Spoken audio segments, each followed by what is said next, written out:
सरकारचं करायचं काय? सरकारचं करायचं काय? जय जवान जय किसान, जय जवान जय किसान.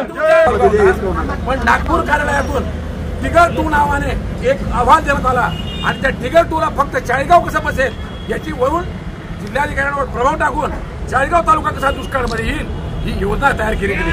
तसा चाळीसगाव आपल्या जळगाव जिल्ह्यामध्ये आहे, तसा बारामती, तसा नंदुरबार, शिंदखेडा म्हणजे जिथं मंत्री किंवा बीजेपीचे आमदार आहेत मॅक्झिमम करून सांगोला असे तालुके हे दुष्काळामध्ये घेतले गेलेले आहेत.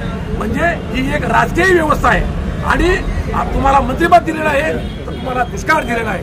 तर या तालुक्यातील हजारो शेतकऱ्यांवर जो अन्याय होतोय तर या राजकीय व्यवस्थेने झालेला आहे. हे टिगर 2 हे एक खोटा अहवाल आहे.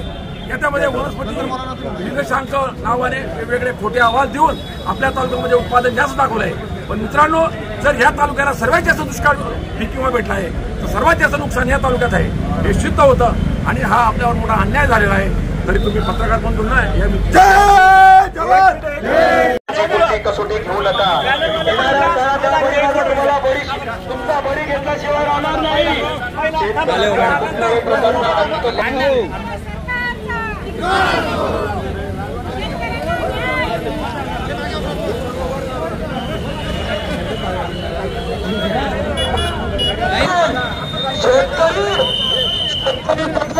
राज्य टिकेल.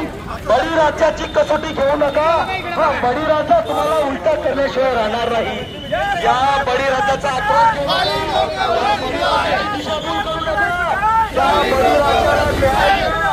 बळीराजा तुमच्याकडे कुठल्याही प्रकारची मागत नाही.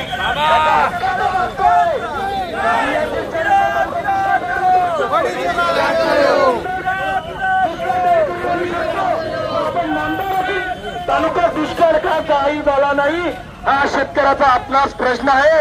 या नाकर्त्या सरकाराला, या नाकर्त्या नामदारांना दिसू द्या. या आक्रोशाचा नेम फार मोठा आहे. हा अंबोली तालुक्यात पेटवणाऱ्या शेतकऱ्यांचा वनवा येणाऱ्या काळात जिल्ह्यात याचा वनवा